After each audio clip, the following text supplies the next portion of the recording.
Okay, under 14. First reading of school department policy on transgender, gender non-conforming, and transitioning students. The school committee has received the draft version of the current transgender, gender non-conforming, and transitioning students policies with some revision. Okay, questions or comments? Richard, just before we talk about the actual substance, just a procedural question. Sure. I know we talked about this for discussion at the March 20th meeting. As I remember, I don't think there was any, there was no request or recommendation for any kind of policy language change. We didn't discuss it at the April 3rd meeting because it wasn't on the agenda. Correct. And tonight we have a very small amount, but new language. Could you just give us a little sense of how we got here tonight? You know, where did the language come from? Who recommended it? How did we get to a new draft be considered? At the first meeting, what we discussed, I said it would probably be a three-step process. Okay, unlike a typical thing, and part of it was wanted to hear, look at things and hear information. One of the things we had going on was we will be looking at our capital projects, which include bathrooms for the secondary schools, which this has an effect. That's the first part. The second part, as far as this goes, I contacted the attorney, asked for a little bit of language so that we'd have a starting point for tonight's meeting, as opposed to just sitting with a blank policy of what people wanted to do. I took some of this from some of the discussion that came out of that meeting. Now, this committee obviously has the ability to strike, add, do whatever it wants to with the policy, but that's how this came to be. Okay, thank you. All right. Any other questions? I have some questions. Sure. Do we need to make a motion just to discuss this or no? Good, thank you. No, I haven't made a motion. First reading. No, that's voting. No, first reading, so, thank It's you. first reading, that's right. Okay, there you go. So I still have some significant concerns with the language in a couple of different areas, three to be specific. The first one would be for the secondary school students. So I still feel very strongly that there should be no difference between the secondary school students and the elementary students when we talk about parental involvement. We involve parents for everything.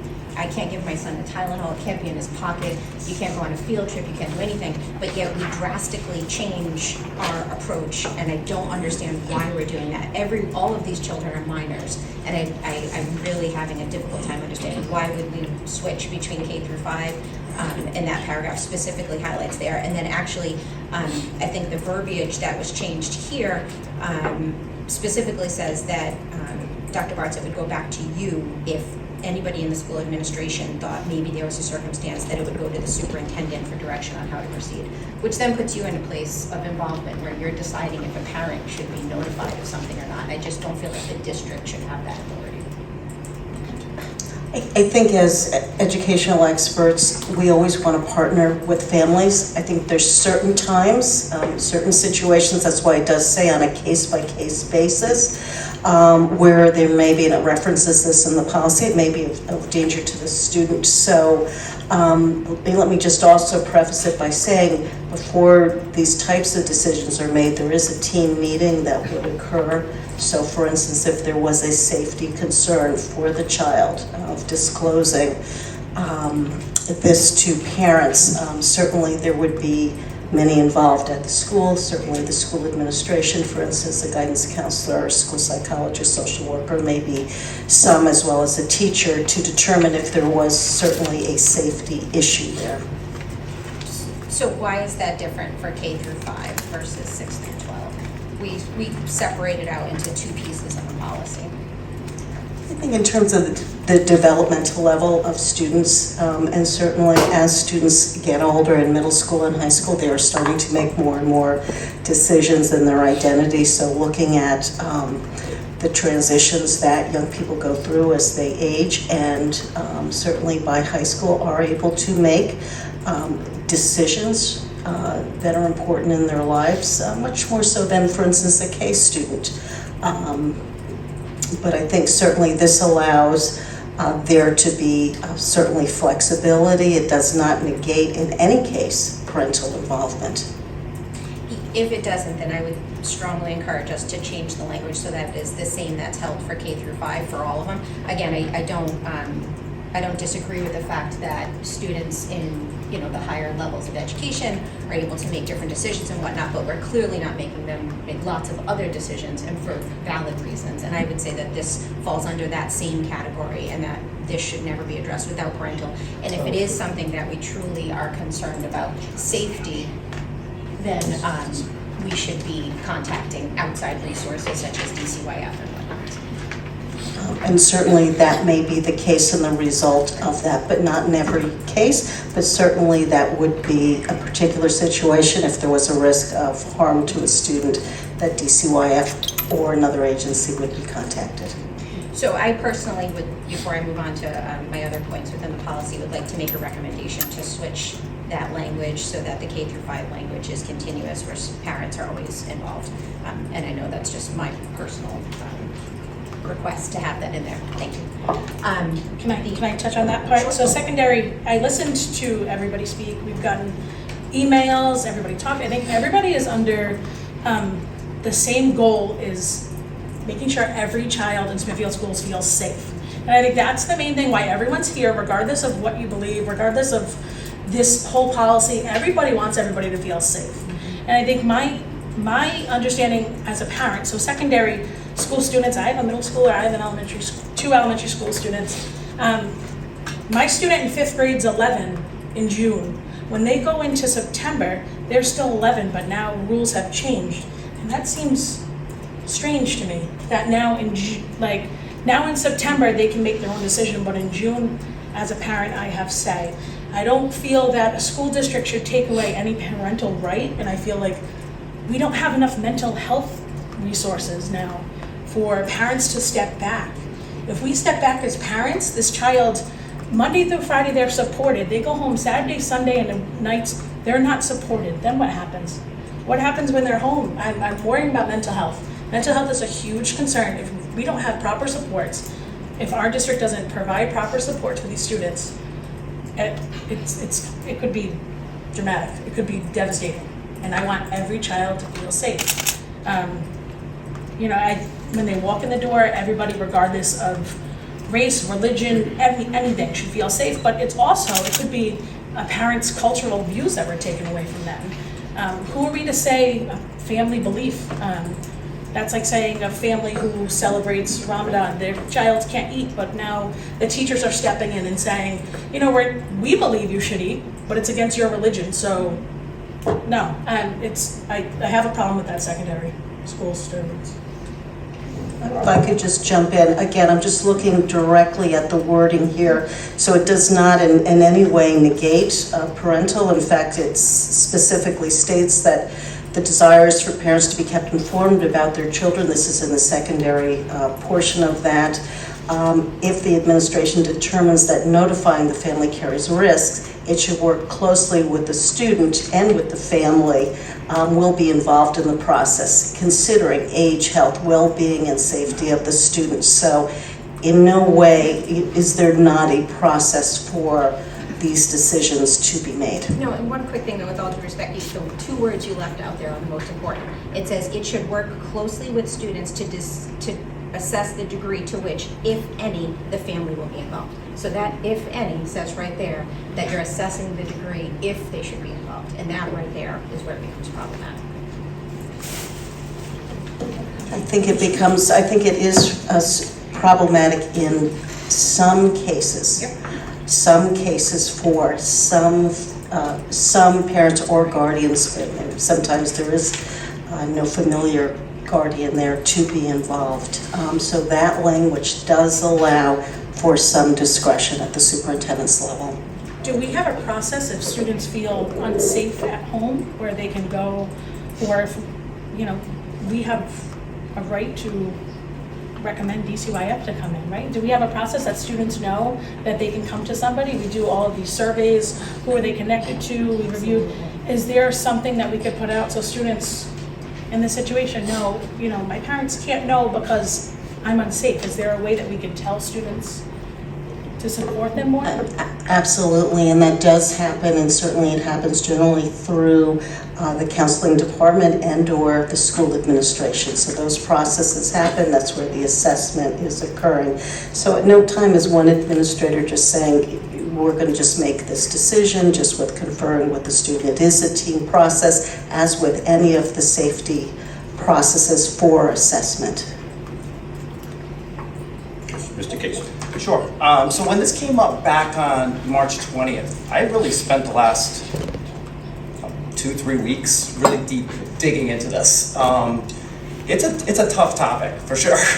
And I talked to parents on all spectrums, from where Jess and Amanda are coming from to the complete polar opposite. And it's been a struggle to kind of like come to terms with kind of where we're at in terms of people's feelings, parental rights, student rights, federal law, all things considered. So as a parent, I think what I've ultimately come to terms with is I expect the school's required to tell me if my child is injured, my child is sick, or experiencing mental health issues. And if my child was thinking of exploring, looking at having gender identity issues, I would want to know that, for sure. But every situation is different. Every student situation is different. And I think the current draft or the current policy that we have takes into account that, of course, we want to involve parents. It's always best to involve parents, but there are unique circumstances where that could potentially cause harm. We also have federal law and constitutional law that protects students' rights as they grow older. They have more right to make decisions for themselves. And I know that's tough if you're a parent and, because you're right, we tell them everything. The current policy we have is well informed. It's based on guidance provided by the Rhode Island DOE, which takes into account case law and things like that. But it allows the administrators to work with our parents. In fact, I have no issue with the language that Richard has proposed to add, and it was a starting point. No problem. All it does is emphasize that we want to work with parents. We want to involve parents if at all possible. But as Amanda said, yeah, our goal, we all agree, we want a safe and supportive environment. We may disagree on kind of how we get there, but that's ultimately the goal. I think some students, depending on the age, choose not to want to notify their parents, maybe because they haven't figured out how to articulate that yet, and we have trained staff who can work with our students to help emphasize that it would be helpful to have our parents involved and help them figure out how to communicate, bring them in, develop a plan to help make sure they have a safe and supportive environment. But at the same time, we have students who know that possibly telling the parents at home is going to create an issue. And I can speak from personal experience. I have a student right now who's transgender.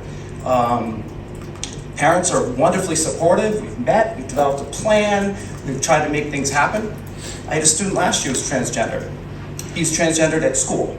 He cannot be himself at home because through a risk assessment, it was determined that ultimately he would be kicked out of his house. And I think what the policy allows for is to understand that not every situation is black and white. Yeah, we want parents involved. Of course we want to tell parents, but we have to have that discretion where in certain situations we've got to be able to evaluate and say, in this particular case, we need to respect the students.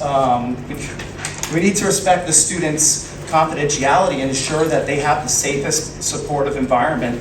And I think if we put language in there that's mandating reporting, one, I think that's actually not allowed by federal law. But the other is it eliminates school as a safe place. It doesn't allow that student that opportunity to kind of figure out how can I communicate with my parents who ultimately want to, but it also makes them internalize the struggle and they can't speak with anyone. And I'm fearful of the mental health issues that they might develop if they can't actually communicate with someone outside of their family. I mean, you have the sex talk with your kids and my kid wants to run out of a room. He doesn't want to talk to me about it. But I think if he worked with a guidance counselor to express he's having certain issues and that guidance counselor is going to help stress the importance of bringing a parent in, I think that's ultimately the outcome we want. But we have to understand that there are just unique circumstances where ultimately it would do harm. And I think we currently have a risk assessment procedure that's done at the middle and high school level. It's not a decision that's made lightly. Many people are brought in as part of it. We have trained experts that do that. But I think ultimately the policy does stress we want parents involved, for sure. But we have to leave room for that discretion where ultimately a student could face undue harm. So I would advocate that we keep the language exactly the way it is. If you want to add the language that Richard has put in, I have no problem with that, because it just stresses that we always want to err towards parental involvement. That's the best thing, but I don't want to see any drastic change. I'd like to see the policy stand as is. So, thank you. Listening to you, Ben, I agree. You know, we want students to be safe, but we also want parents to be there. Is there a way we could put in, not like a step by step, but I mean like if this happens, then we resort to the risk, you know, like parents come first to know, and then if a professional guidance counselor, administrator, somebody sees that there is risk involved, this is the steps they take, something that it's more clear. Dr. Hartz, do you have, or I don't know, maybe Dr. Bobet is here or anyone, maybe they can put people's mind at ease by kind of walking them through the process that we would go through if a student said, I don't want you to tell my parents, not because I'm uncomfortable, but simply because I fear something. What would be a scenario where, how does that get played out in the school?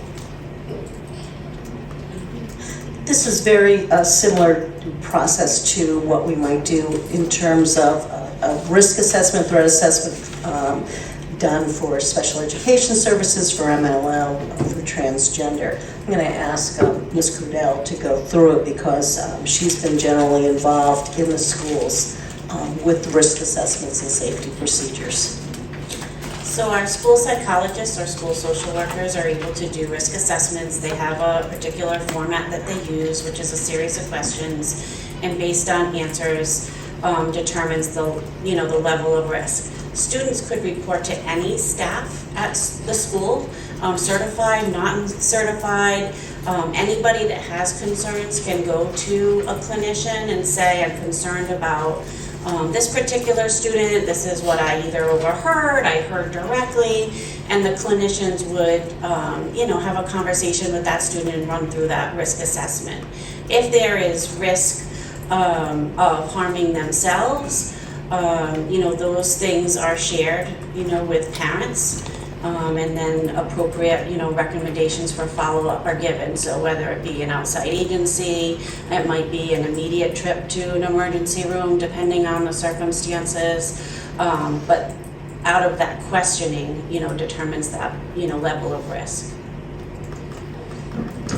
In terms of each school has a safety team, so that is an administrator, maybe the school nurse, school guidance counselor or counselor, school psychologist and or social worker that would be involved. Part of that team typically is a parent or a guardian as well. We know, so it states in the policy that generally notification to a student's parents about their gender identity, expression, or transition is unnecessary as they are already aware and supportive.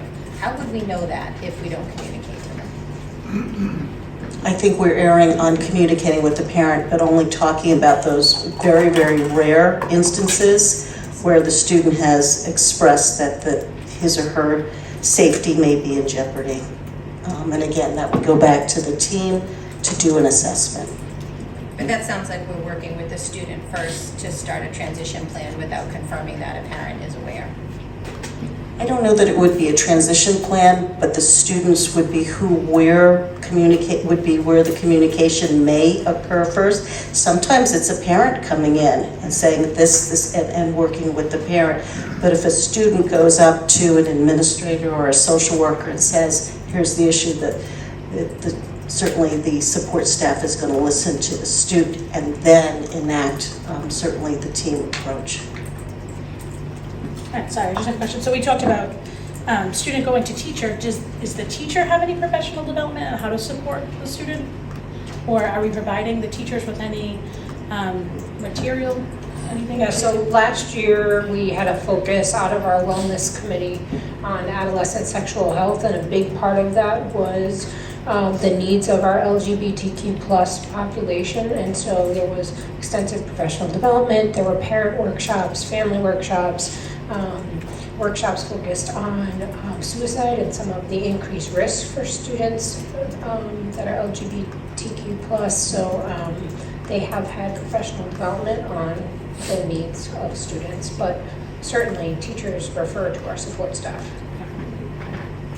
And we're also continuing, so Dr. Perez, who was very popular and successful last year in providing professional development, we're looking to Tri-County to help us with the funding to be able to offer that. It was two-pronged last year and very successful because of the parent piece as well, and that parent education and the ability to be able to receive feedback and information is certainly part of that partnership. So my next questions, did anybody have anything else they want to discuss with us? I was just going to recommend that we go to that before we open it up to anybody in the audience. But Well, I have other that's questions okay. related to the Perfect. bathroom. Yes. So it looks like we made a change to the policy here because previously it did not say that any student who expressed a need or desire for increased privacy should be provided with reasonable alternatives. It said that transgender students would be provided with I think that's the original language. That's in the original. the highlighted here, right, that said any student. So at one point it was that it wasn't clear that like a student who may not be uncomfortable, who was not transgender, could ask for a different facility. My question here is what transparency are we giving to parents? So like if there's say a third grade transgender student who's using the bathroom of the opposite sex, are the students' parents aware of that situation so that they may be able to request a special accommodation if they'd like it? I'm not sure that particular situation has existed. I'm not sure if you want to, typically it would be using the unisex bathrooms. If you're asking if we are revealing to parents that certain transgender students are utilizing certain bathrooms, that is not happening. Did I misunderstand your question? Not a specific person, not a specific child, like I would never ask for somebody's name or whatnot. Sure. But so we're saying here that like any student who expresses a need or desire for increased privacy, right? In which I do believe this is happening today, and I could be misinformed because I'm not in the building to witness this, but it has been brought to my attention from multiple parents of concern about this at the elementary level. And so I would want to know, again, because we have these K through 5, right? So who are we depending on that K through 5 student to voice their own concerns, or are we letting their parents know that this is happening so that if they prefer an accommodation, that they could request it? I'm not 100% sure I understand your question, but if you're asking if K to 5 parents know that they're using the other bathrooms, yes, because parents are... No, the parent, the child who is not transitioning, are their parents aware that there's a student of the No, we opposite can't. sex We in the can't. bathroom? We can't notify them. That's confidential. So, no, I think you're asking, and I'm using this as a hypothetical because I Sure. do not know the demographics of, so have no one pull any sort of implication out of what I'm saying. If I were to say, if you're asking, at La Perche, there are X students who are identified as transgender utilizing the bathroom that corresponds with their gender identity, that would be essentially publicized to the parents that have students attending that school. Is that what you're asking? Yes. And no, that is, I do not believe that is happening, and I don't think that would be proper under the law. Do we know that? Now, this policy is public, so you can understand that if the situation were to arise, that could be happening, and if under those circumstances a student were to express a need or desire for increased privacy, then under this policy they would be allowed to utilize a single stall restroom. But the parents wouldn't know. They would just have to assume because the policy allows it. So then we put our parents and our school administration in a difficult situation where now you're waiting for, it's just like, you don't know, the parent doesn't know if it's happening, so they don't know if they'd like to ask for something. So now we're gonna have parents, our advice to them would be to email the school and ask if it's happening, or say, if this is happening, I want a special accommodation. I just want to make sure that I'm understanding. So any student who would like to use a single bathroom, one bathroom only, any student, regardless of how he or she identifies, can do that. Yep. That's Typical. I'm trying to understand, but are you asking, like, will the school send an email notifying parents that now we have a transgendered student using the bathroom? Absolutely, we can't do that. That's a violation of their rights and their confidentiality. There's no way we could do that.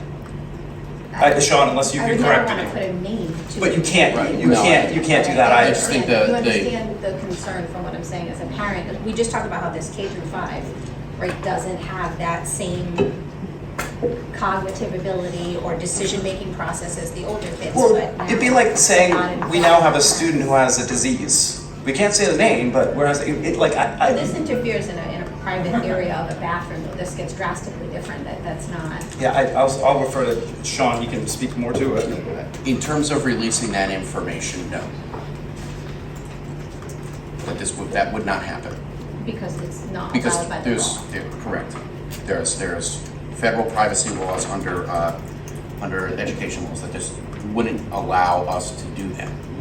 If there is a concerned parent and they believe, or the student voices in their own opinion that they feel uncomfortable because this could be happening, and you want to, from that perspective, you want to err on the side of caution because it could be happening at some point now or in the future, you want to utilize this policy to use a single stall restroom because you would feel uncomfortable. This policy, as I read it, would certainly allow that.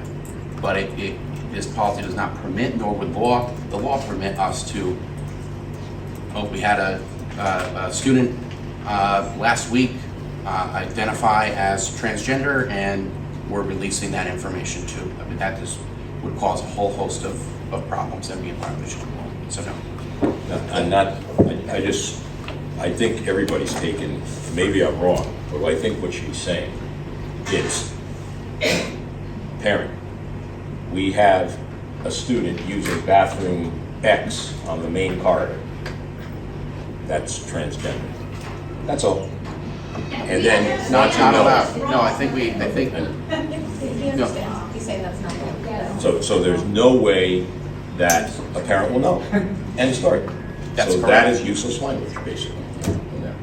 But I'll get to that later. Go ahead. Howard. So my other questions comes back to the bathrooms again, and that's if we are allowing transgender students to use the bathroom that does not align with their biological gender, are we also allowing male or female students to then, because if we're not discriminating based on transgender, which I assume that's the root of this, what it comes down to, right, is that you can't tell a transgender individual that they have to use a specific bathroom. You have to give them bathroom of choice. So then why wouldn't we give every student bathroom of choice and I mean, my son literally, we have a problem, a different problem, not so much related to this, but with the locking of the bathrooms, right? So my son, a couple of weeks ago, he comes home, he says, I had to go to the bathroom so bad today in math class, Mom. He's like, I left, I got permission, the first 2 bathrooms were locked that he came upon. He's sweating at this point, he goes to the nurse says, I'm sorry, I already have somebody in there. He then leaves and begs the janitor to let him into the teacher's bathroom to use the bathroom. Now, if he had passed a girl's bathroom on the way and said, I'm at the point where I need to go, and went into that, I'm pretty sure I would have got a phone call home and he would have been in a significant amount of trouble if there was a girl in there that was upset with him. So what this totally just negates all of that. As, you know, if we're going to allow a transgender student to pick the bathroom, then we need to let every boy and every girl pick whatever bathroom they would want to go into. We can't discriminate based on sex, right?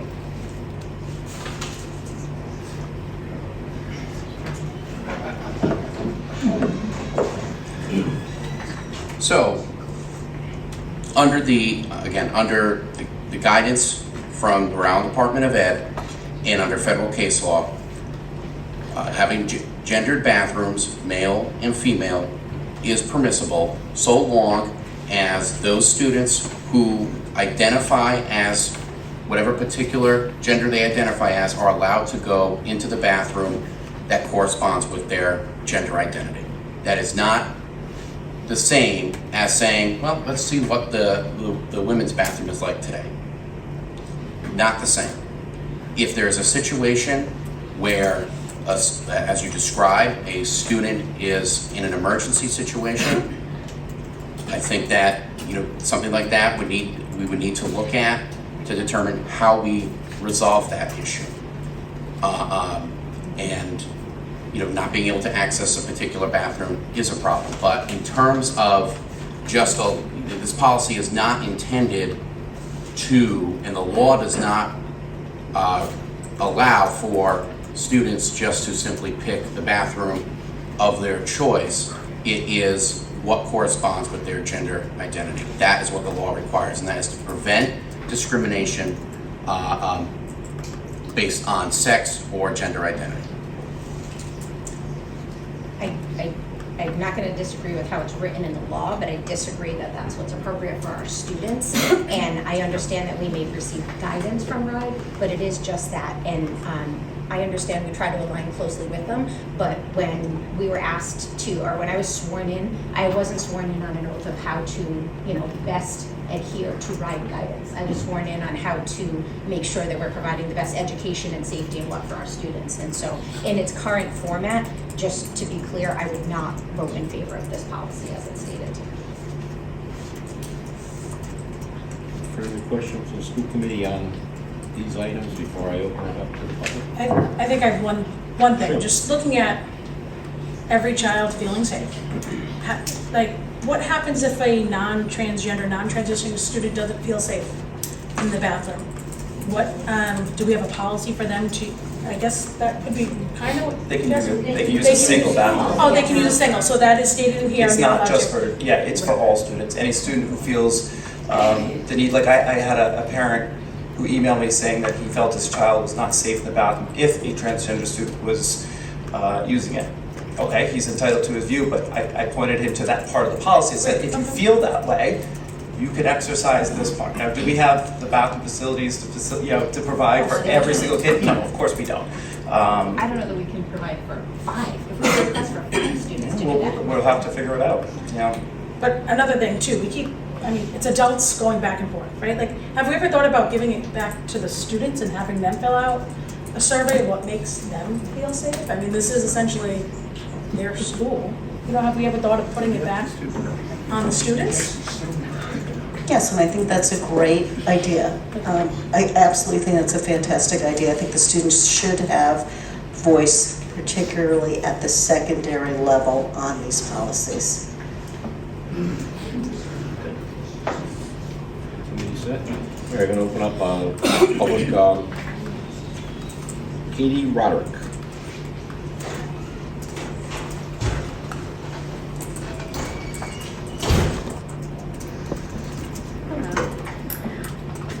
I just want to first say that I'm very happy with the conversation that just took place. I think that we have a great policy in place, and I'm hopeful that it's not going to change. Something that I did hear, and I just want to clarify, I'm a teacher at the middle school, so I can kind of answer some questions about if a student is upset. And this goes for all students, and they're in some sort of mental health crisis. We have lots of policies and procedures in place to help any and all students, and lots of support staff available to those students. With that being said, when we talked about that conversation and how does that happen with parents and should it happen, I just really stress to all of you that you be careful with your language, because you made it sound like that they were at risk or they were in this distress. But they might not be. They might be very happy with what they're going through and they're deciding to change. And our job is to support them, period. That's where it ends. Our job is to just be there, whether they need a support staff. They might not. They might just be at school to learn. That's it. Like, why are we saying that they're in a mental health crisis and we need a risk assessment to see if they need to be sent to the hospital? I mean, to jump to that. So I just really stress that you be careful of the language, because I think that there's a strong stigmatism that gets attached to that, and it's very negative at times, and it doesn't need to be. I think that it would be interesting if we asked our students how they felt and I think we'd be surprised by how inclusive they are, how encouraging they are of one another, and how supportive they are. It would be interesting to see if we could just have unisex bathrooms or single stall bathrooms, and we wouldn't even need to have this conversation. That everybody could feel comfortable regardless of what stall they stepped into, regardless of who was beside them using the bathroom. or it's also important to have those conversations at home, that this is what you may encounter, how does it make you feel? Because you might be surprised that maybe your son might not be so bothered by it. That maybe it's our own feelings that we're pushing on our children, and we don't need to do that either. So, thank you for your time. Thank you. Lisa Gerard. Hello. I help facilitate the GSA at GMS, and I just wanted to speak in support of my students, and I want to make sure that moving forward we offer more support rather than less support to our students. I have seen a lot of fear in students in GSA, specifically afraid of their parents finding out, certain aspects of their lives. And so I'm glad to provide them with the GSA to offer support. And like I said, I've seen kids with tears in their eyes, very afraid, and it's heartbreaking. So I just want to offer, more support rather than less. Thank you. Thank you. Stephanie Howard.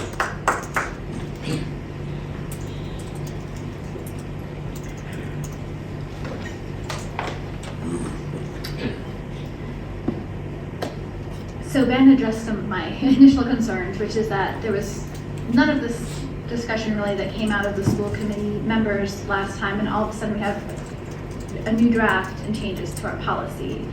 I feel like you kept claiming that this was all about capital improvements in the buildings, and yet that clearly has absolutely nothing to do with what we're discussing right now. And so much has happened in this conversation that I don't even know where to start. I guess I'll just go in any order. DCYF is concerned with people possibly being killed by their parents. They're not concerned with emotional or mental abuse for the most part. DCYF is not the solution to these problems. You've stated that you're having a hard time understanding this, but if you Google it for 5 minutes, there's a wealth of information online about suicide rates, about the trauma that these kids are facing.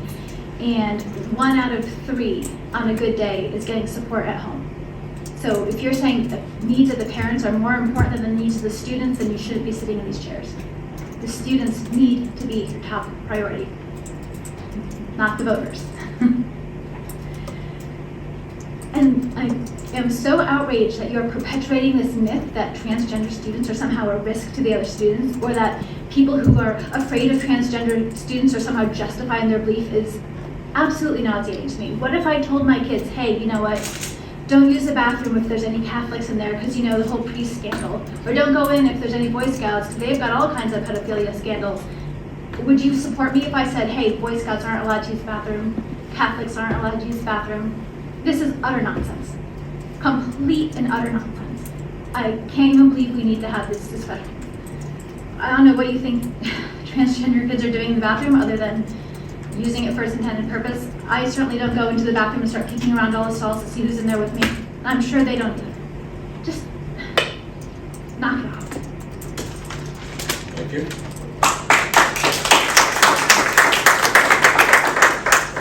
Jess Mancusis.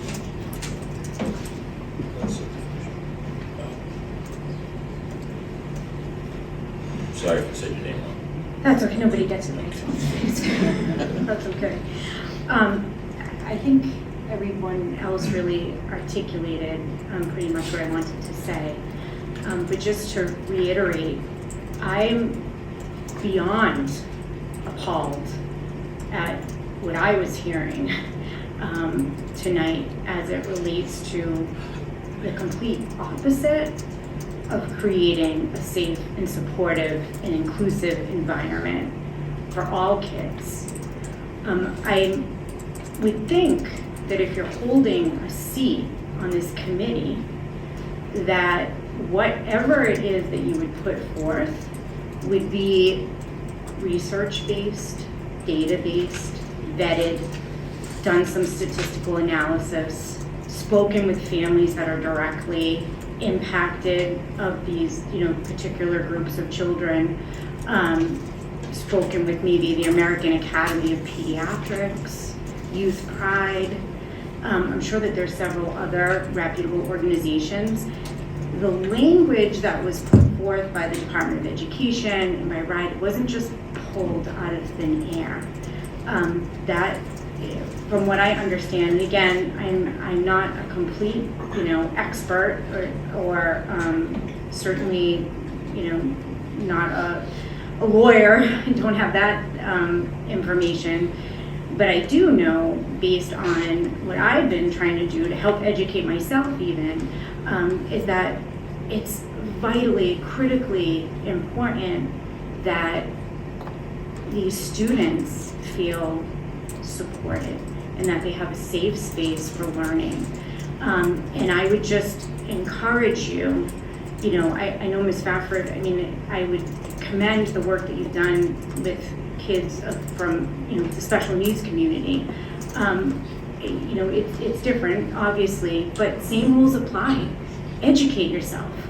Bring in Youth Pride to come and speak. I know that they've done that in other nearby districts to speak to the committee if need be. But again, I was really, really appalled to hear some of the statements that were made, and number two, like some of which is completely against the law as far as what I know, or what the suggestions would be. So that's it.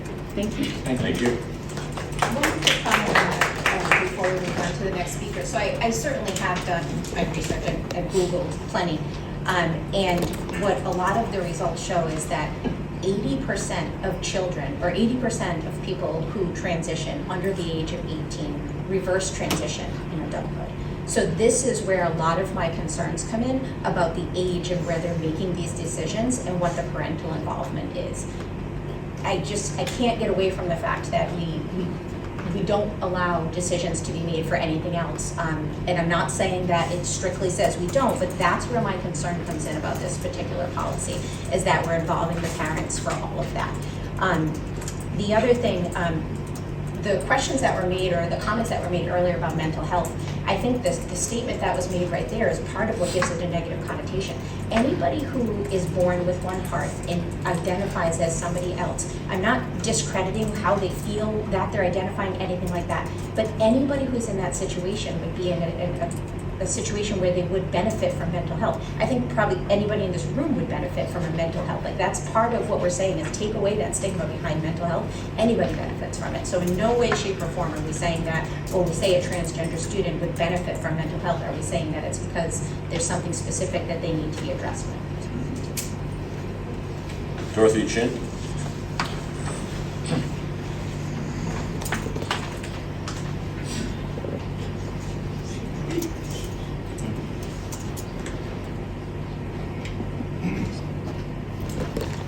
Hi, so I'm disappointed that we are having this conversation. I thought we had gotten to a point where we were open about a lot of things. A couple of things I want to address and I want to let you know about me is 14 years I spent in apparel. I was a fashion designer. I spent my last 10 years as a design director. I met a lot of people in the arts. They're transgender, they're gay, they're LGBTIAQ. I think I got them all letters. I've seen people at a very young age decide they are not comfortable in their body. I've seen 30 and 40-year-olds who have not still come out to their parents that they do not feel that they're going to be accepted. All right? So it disappoints me that we're having this conversation in the aspect of that we're going to call DCYF on a child because they haven't told their parents, or told that we're going to call their parents. I'm going to give you a couple of options to think about. Right?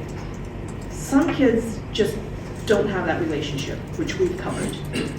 Some kids have a great relationship with their parents. Here's what you need to understand. That is a monumental moment in their life. I have a friend of my daughter's who has not come out yet to their parents. They're in high school. And the reason is because she's planning a big outing. Everyone else knows that they are gay or bi, whatever they want to identify with. But it's their choice. So if you're telling me that they've changed their pronouns, they've changed the name they go by, they have a, whatever you want to call it, a name that they prefer to talk about, we're going to now call DCYF or call their parents because of it, that's going to be an issue, right? So don't take that relationship away from their parents. Don't take that monumental moment from them, all right? Parents, also on the other hand, parents should be responsible for engaging with their children.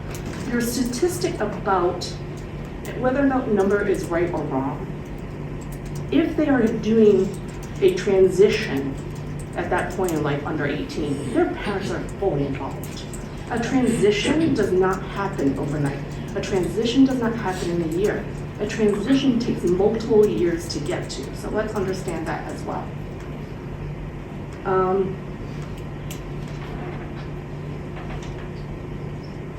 As for the single-use bathroom, changing the wording to all, absolutely. You have a girl who's 11 in elementary school, and she needs to use the single-use bathroom because she's had her period before everybody else. She should absolutely be able to do that without anyone having to call their parents about it. You know, in Ally McBeal in television, we had shared bathrooms, boy, girl, whatever. You had the responsibility of not going in when someone else is in it, right? We need to teach that. Instead, we should be focusing on other issues with our bathrooms, which is the safety, the drug use, the bullying, making sure our facilities are equitable. You know, like, you've heard me chant about it, the girls' locker room for hockey. Not gonna give up on that, like to get there somehow. So those are things I like us to refocus on as you guys go through this. Thank you. Because it seems to be misunderstood, my comments on DCYF. So my comments on DCYF, or whatever facility would be appropriate, are if there was concern for safety at home, that's when we should be bringing in an organization. Not to out a student, not to take anything away from them, not to tell anybody first. It would just be if we got to a point where we thought that there was a safety concern about a parent knowing something about their own child, that then we should involve another organization because it becomes too big of a situation for education to handle. That's exactly what I was going to say. Anybody else from the public? This sheet was really for signing up about the public comment at the end that has nothing to do with an agenda item. So if you do want to speak on this agenda item, just come to and speak. Say your name and address. Hi, Chris Bellotti, 13 Crest Circle. I just want to say, first of all, that what a great place to live Smithfield is, where the biggest problem that we have is whether or not you feel bad or you have hurt feelings because you have to use a different bathroom than the one that you feel like using. So that's great. You know, a lot of the parents that came up before me and some teachers obviously support their kids' choice to be transgender or not, and that's great. I have no problem with that. But so I don't want to get involved in what they think they should do with their kids. I don't think they should get involved in how I want to raise my kids. And so when they say don't tell the parents, what they're saying is you can tell me because I support it, but don't tell Chris because Chris may not support it. And I want to decide what Chris should do and how he should raise his kids. And that I have a big problem with. Second of all, we talked about the bathrooms. We did not talk about the locker rooms. That's just as bad, and there's no way to control that. There aren't enough. I think it's crazy that we're talking about one or two children who may have hurt feelings because we tell them, hey, look, you know, your body parts say that you need to go in this bathroom, and they feel bad about that. And sure, maybe that's terrible for them, but are we supposed to, hurt all of the other kids who don't want to be in a bathroom with a child that has different body parts in order to make one or two kids feel safe? I don't think that makes a lot of sense. So, and obviously this is a big, mental health problem. It's been getting bigger. I don't know. It seems crazy to me. I think, when you read all the statistics about where these kids are, getting this stuff from, I wouldn't want the school or, the school to decide which mental health people should be talking to my children. I don't think they have. I think if they get info that, a parent needs to know, they should bring it to the parent right away. And to go back to I'm sorry, I didn't, the lawyers, is it the lawyer right next to you, Rich? Yes. Yeah, so I know for a fact that if there is a communicable disease, lice, or whatever, that gets reported to the parents. So the idea that, you can't report something like that, where a girl is using your boy's bathroom or vice versa, I don't see how that's any different. Thank you. I'm Brian Curtin. Thank you, Ms. Pfeiffer, for your comments. I completely agree. And just by the way, the Uber drivers driving the kids, is there background checks involved in that? I just wanted to ask that before I get into. We had Uber drivers bringing kids to the YMCA. Yeah, so all of that is under the McKinney-Vento Act for students experiencing homelessness, and the families are with them. We don't send kids on their own unless they're at the secondary level. And then, so back to this. The kids that ends up transitioning, more than twice as likely to commit suicide than an average kid. So absolutely, the parents need to know. If you were to take a kid and say, we're gonna help you transition, and you don't tell the parents, and that, if it was my son or daughter and they committed suicide, I would absolutely be coming after you for, just trying to keep that from the parents. It's something that we're living with them, we're with them every day, yeah, but we need to know if something like that's going on so that we can, keep an eye out for things. I mean, and also not only that, but these kids they're all uncomfortable in their bodies. They're all thinking about, they're going through adolescence. Their mind's crazy. And then it's, they're saying, well, maybe some of them try drugs. Some of them later on in life will decide to transition. This is not the time to start shepherding kids through transition. They're going through so many changes in their life. It's not the school's job to do that. It's the school's job to say, this is the school, this is the system. There's plenty of people that went to schools years ago, and when they came of age and they figured everything out, I mean, they would transition at that time or whatever. It's not like, we don't let kids make any decisions like this. There's some states that are letting kids start cutting things off themselves because they say, and so if they decide they're going to transition, I mean, I would think the school, if the reason that you can't tell parents is because you think they're at any risk of any danger at all, I would think that as mandatory reporters to the state, you would have to notify DCYF, because if not, I would think that you're negligent if anything were to happen and you didn't report it. So I see that as it's ripe for abuse. Teachers that are not traditional in their views, and they say, well, yeah, that's absolutely the greatest thing I've ever heard. Some parents are like looking for it in their kids, I feel that, and my kid comes home and his favorite color is pink and this and that. He's a kid. I want to let him be a kid. I want to let him be innocent and not trying to put him into a box. But when it comes to restrooms, when it comes to locker rooms, there's reasons that they're separate. There's anatomical differences, and it doesn't, I want my kids to I want to let them have their innocence and not be forced into dealing with these kind of complex things that, even if it was true, even if they thought they were transitioning, I would help them with it, but I wouldn't let them make any drastic life changes. Either way, either way. It's not, I'm going to say, when my son's young, you're going to marry a woman if it's my son, or you're going to marry a man. I'm not going to put any of that on them until they come to that conclusion themselves. But if they're trying to come up with any of those decisions when they're 5, 6 years old, I'm gonna say, that's not our job to talk about that with them now. It's our job to let them be a kid, for God's sakes. That's all I have to say. Thank you.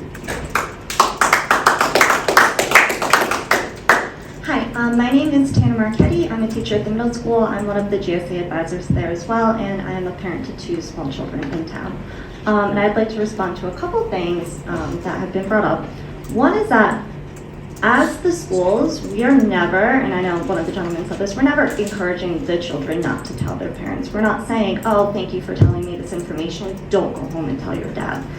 Absolutely, we always want the family to be involved, and we encourage them to be involved. But also, like the other gentleman said, there are times that the students are at risk, and they are at a higher risk for suicide, and it has been noted very well through multiple organizations, multiple research, fact-based evidence source that LGBTQ youth, especially transgender youth, they're at less of a risk of suicide if they have even one accepting adult in their life.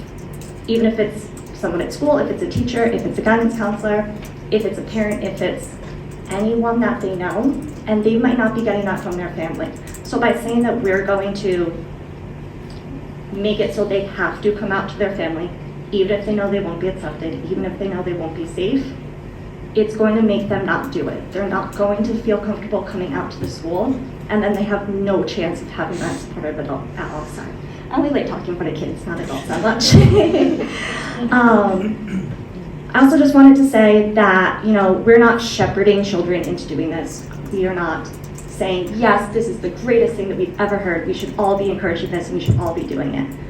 We're just there to support our students and make them feel safe and accepted. And that's it. And that's what we all had said at the beginning. That's what we all want. The students in this town to feel safe. I also, as a parent with children in the elementary school, for confidentiality reasons, I'm not going to talk specifics, but I've talked to other parents in town, I've talked to children in town. There are students at the young grade levels that are using other bathrooms, and it's a non-issue. Students really, they don't think that much about it. The parents are the ones that are really upset in these cases. I would say any parent would really say that their children might say, oh yeah, that happens, and then they go on talking about what they had for lunch that day or what they did at recess. It is not something that is driving their entire day that they're feeling uncomfortable with. And I think that we are putting so much emphasis on how these other non-transitioning students feel because of maybe our own personal views, because everyone has them, and we're not really focusing on what's best for our students. Also, in a quick Google search, just while other people were talking, it did seem that detransitioning is exception rare. Ms. Sala, if you did want to send me that in an email, I would appreciate it because I couldn't find any data that supported that. And that's about it. Thank you. Okay, so hi, I'm Kai Gaffney. I'm a freshman at Smithfield High School. I'm Kyle Albert. I'm also a freshman at Smithfield High School. And I just wanted to we just wanted to kind of add to this conversation. For one, like Ms. Marquez was saying, the statistic that 80% of trans children go on to detransition is a confusing statistic to me, because after just Googling it, I found that those rates, it's between 1 and 10% are detransitioning. And also, I'd like to have you guys think about how many of those people who go on to detransition don't detransition because they regret their decisions, but because they don't feel safe in their schools, in their workplace, around their family. How much is that born out of fear? Additionally, I'd like to ask, what's the risk assessment that we're talking about when a student comes out to the school? What is that assessing? Is it just if that student's going to be kicked out or physically abused by their parents? And then what about emotional and verbal abuse that could stem from that? And where is that line drawn? Because if a student, maybe they're not being abused, maybe they're not fearing being abused by their parents if they come out, but they know that they're going to feel more isolated in their family. They're going to feel like an other. Don't we still want their kids, those kids to feel safe, even if it's not at an extreme level? I Okay, sorry, I have a list, that's why I'm a little bit scattered. Okay, so, and then, okay, so students who have fully transitioned and want to use the bathroom of their gender. Like, what is, if we're not allowing them to use those bathrooms, then what are we gonna do? Like, because they fully pass as a boy, okay? They don't look like a girl. Are we still putting them in a girl's bathroom? That doesn't make sense to me. Maybe I'm confused about the whole conversation. Okay, so the idea that trans kids are going to like transition to sneak in to like other bathrooms is a little bit ridiculous to me. I'd just like to know like the stats on that, like how many instances have that happened. And then just the idea that students are going to put this massive target on their back. We know that it's not easy to transition in school. We know that queer kids are at a higher risk of bullying by their peers. Why would they go out, transition, just to get into the girls' locker room? I just would like to know more.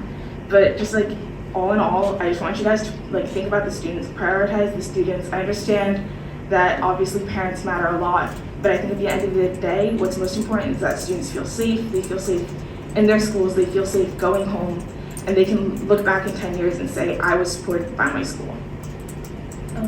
I would like to talk about the amount of transitioning and sorry, I have a list, but I just got retainer, a lot. But we have a lot of trans and transitioning students. It's not one or two. It's probably more like 10, 15.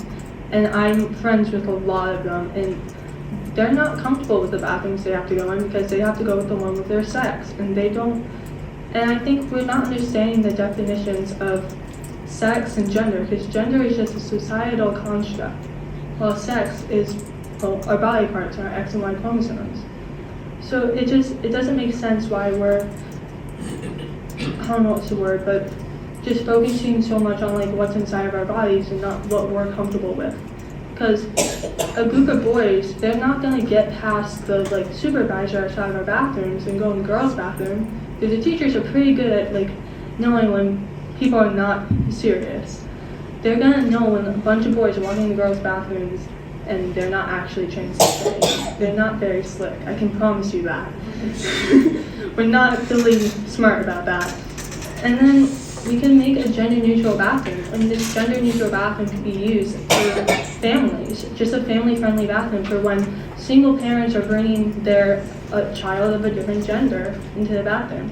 Like if a single mom brings her a 2-year-old son, they can go into this family gender bathroom when they're going to see their other kid's basketball game.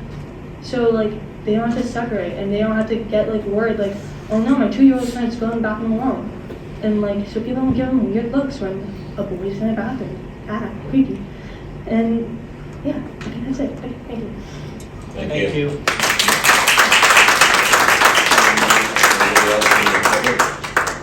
Before we go back to the school committee further comments? No, I just want to say great job to the students coming up and speaking. I know it's not easy, so regardless of what you voted also, I'd love to hear more students speak like that. Like I would love to sit here and have students speak about these topics. That is essentially why we're here. So great job for speaking. I'd like to reply on a couple of things here. First of all, I am fully confident that the students are very accepting of things here in Smithfield High. Okay, I will say that. I also know that while they will be accepting of different things, they still don't want a person of the opposite sex in their bathroom. Okay, it's a basic bodily function. I've been told by students and I've been told by their parents who say, my kid will never tell you this, but it's a basic thing that they want to feel comfortable. Our own policy says they must be safe and comfortable. And if a person doesn't feel comfortable, and again, I'm not talking about whatever their biological or their non-biological preferences, their preferences to do, they have to feel comfortable. And I recognize that. And that's something I think we want. The language that we're looking at right now, I don't like the bathroom language at all, I'll be honest with you, because it sets up another set of somebody we're basically setting aside putting out there and discriminating against when we're not supposed to discriminate against anybody. And that is the person who doesn't feel comfortable because somebody's coming into the bathroom that they've used for who knows how long. One of the reasons that I brought this up, and I'll repeat it, some people think there was nefarious reasons. There were no nefarious reasons about this. I brought this up because we need to talk about capital. One of our main things are bathrooms. And we're spending money on these things. And when we spend money on them, we want to do them the right way. In my world, what I would see happening is some bathrooms that are your traditional male-female bathrooms. Some bathrooms, for lack of a better term, are mixed bathrooms where students can go in. And then some will be essentially unisex. They'll probably be single unit bathrooms because we got a lot of small bathrooms here that with ADA requirements and other things like that, we can't put multiple stalls in. And so they'll probably be unisex. And in that world, these students will be able to essentially choose their bathroom. If they want to go to a traditional male-female, they'll have it. If they want to go to the mixed, they'll have it. If they want to go to a single-sex, unisex bathroom, they'll have it. And that's the capital requirement. It just doesn't happen like that. We've got to make it necessary. What I think should happen is I think that the administration, who knows the students and they know their buildings better than anybody, should be the ones that come up with a plan as to how that can be done, so that individuals aren't forced to send a secret note down, I don't feel comfortable here or whatever, can you get me in to this bathroom? And I also think it's unrealistic to think that K through 5 parents or students are gonna have any idea, okay, as to who's going in their bathroom or not going in their bathroom, and therefore they're not going to be able to say, I really don't want to be in a bathroom with so-and-so, until after it's too late. So that's the bathroom issue that I look at there. This language basically doesn't do it for me. It really needs to put it into our administrators' hands where the administrators can deal with it and come up with a plan, fits their school, fits their students. And once again, I really feel the students are accepting of these things. I just don't think a number of them, it doesn't have to be all of them, a number of them don't feel comfortable with the opposite sex, if you will, going in there. With regards to the issue regarding parental involvement, I don't mind that language. I don't like the word if any. I think you let the parents know, period. We're an educational institution. We've got a number of series of checks. We've got counselors. We've got school psychologists, nurses, etc., that can do an analysis and we can look at it. And it goes on to mention if we think the student's going to be harmed, then we don't. We essentially don't engage the parents. Well, if we think the student's going to be harmed, we have another policy that says we have to let the proper authorities know this. We're not calling DCYF on the student. And we're not trying to call them on the parent. I think the way to do it is pretty much everything that's said in there, except they've got to be notified. You've got to get rid of the word if any. And if we think there's going to be a problem, let's face it, different people accept things at different degrees. And if we think there's going to be a problem, we make our resources available to hopefully smooth it out. It was pointed out that a number of these students need somebody at home or an adult. That adult might not be a mom or dad. It might be an uncle or an aunt. It might be somebody else in their extended family that helps them. I did speak with a number of people over the last few weeks. And these were people that they were professionals. And there was a couple of nurses, and at least one of them was a school nurse, middle school, I believe, a school psychologist, and a couple of counselors who just deal in general counseling. One thing they all came back with is, by not letting parents know, you are taking away a support network. It may not be what you and I or anybody considers a great support network, but it is a support network that you got to start at. And we as a school can help that support network if it's not ideal, according to whomever. I just don't think we should be the ones saying, well, there's a bad situation, let's keep this on the slide. One of our main things we're doing now in our strategic plan is we have a whole committee on communication. if we're going to communicate, but we're going to keep something secret, that goes against communication. Every study, and I don't care who you go to, when they talk about educational success, the biggest partner with the schools, with the teachers and administrators, are the parents. That is what leads to educational success. And we can't block those people out of it. We can make it better if we think it's going to be problematic. And so, I mean, I just think, I don't have a problem the way I read. I mean, it's verbose, it was drawn up by a lawyer. But I really think that if we take away the offending, we know the parent gets notified, and then we work on what needs to be done if we think there's a problem. And if we think there's a real problem, we revert to our student abuse policy, or whatever it's called, which deals with with reporting things. And we already have a non-discrimination policy, which deals with gender identity. It deals with a number of issues. We don't necessarily need it repeated again. One thing you find a lot of times is when there's competing policies and it gets to court, those two policies start being, which one takes over. There's a big case going on right now down in the Cheraho School District. Two different policies saying something. It's in court because there's two different policies say two different things. So we have a non-discrimination policy. That's where that should be addressed. And that's my beliefs on this particular subject. I think we should not cut parents totally out.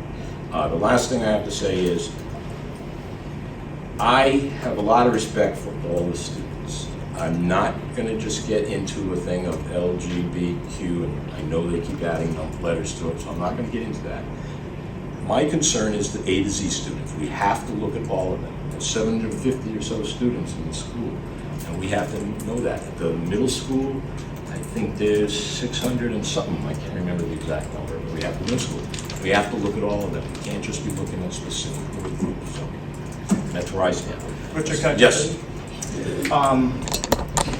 What you're advocating for, mandatory disclosure, has a name. It's called an outing. We can't. The students have confidentiality rights. We'd be violating federal law. And on top of that, all of the conversations that we've had, starting back March 20th, going to today, we're sending an underlying tone, underlying message to an entire group of our students that there's something wrong with them, they're less than. You mentioned that, we got to focus on our A to Z students. We have to focus on not some students, not most students, all students. We don't pick and choose who we work towards to help feel safe and protected. We have to work for every student, students with disabilities, students who are homeless, students with learning disabilities, students who are low socioeconomic levels, poor readers, poor people with math skills. We focus on everyone. We don't pick and choose. We're a public school. We represent everyone. So I'll reiterate what I said earlier. We always want parents involved when at all possible.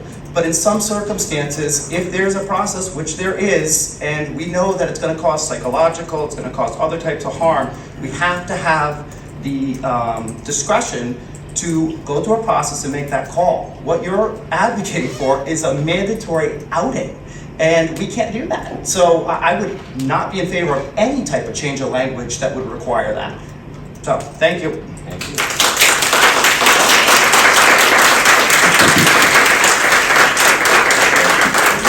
Paying attention to A to Z students is every student, not just some. Henry, you have some comments.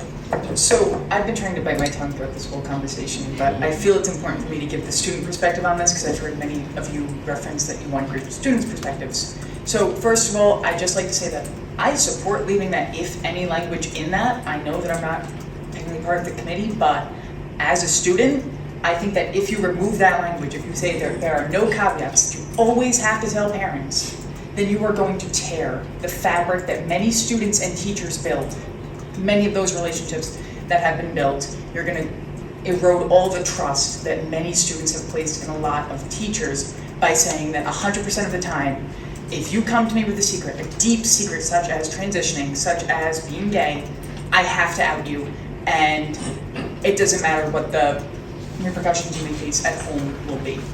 But secondly, while we're talking about bathrooms and comfortability, I just like to say that I have a boyfriend, and I think if you put out a poll throughout the school, you would get a lot of students to say they don't feel comfortable. Not a lot, but a number and students that say they don't feel comfortable using the boys' room with a gay boy. So should I not be allowed to use the bathroom because some students are not comfortable with that? Or should we send home an email that says X amount of students are gay and using the bathrooms? So I just want to give that perspective because I do think that the LGBTQ plus community is numerable at Smithfield High School, and I think a lot of students, if you do take away that language, if you do change this policy, if you do prohibit them from using the bathroom that they closely identify with, that may ruin many of their high school experiences and may isolate many of them from their friends and their community.